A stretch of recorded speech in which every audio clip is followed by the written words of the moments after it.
მე ვარ ბეგო პოეტი, ახლა თქვენთან მოვედი. გადამწყვიტე, რომ დიდებსაც დაგიწეროთ გამოცანა ლექსები. ჩემი პირველი ლექსი ერთ ძალიან მაგარ ადამიანს მიუძღვენი, რომელმაც ვფიქრობ, რომ კინემატოგრაფის განვითარებაში უდიდესი როლი შეიტანა. მოусმინეთ ლექსს და მე გამოტოვებული მექნება ამ ადამიანის სახელი და გვარი და ის თქვენ უნდა გამოიცნოთ. აბა, დავიწყებ.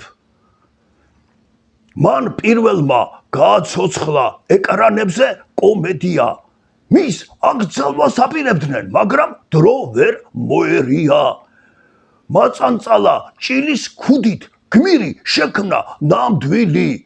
ხალხი ასე გააცინო, არ ყოფილა ადვილი. წარმატების მისაღწევად მარცხი არის ტრამპლინი. ახლა უნდა გამოიცნოთ დიდი ეს სახელი და გვარი თქვენ უნდა გამოიცნოთ და მომწერეთ კომენტარებში. მე კიდე წავედი, ახალი ლექსები უნდა დაგიწეროთ. აბა, კარგად.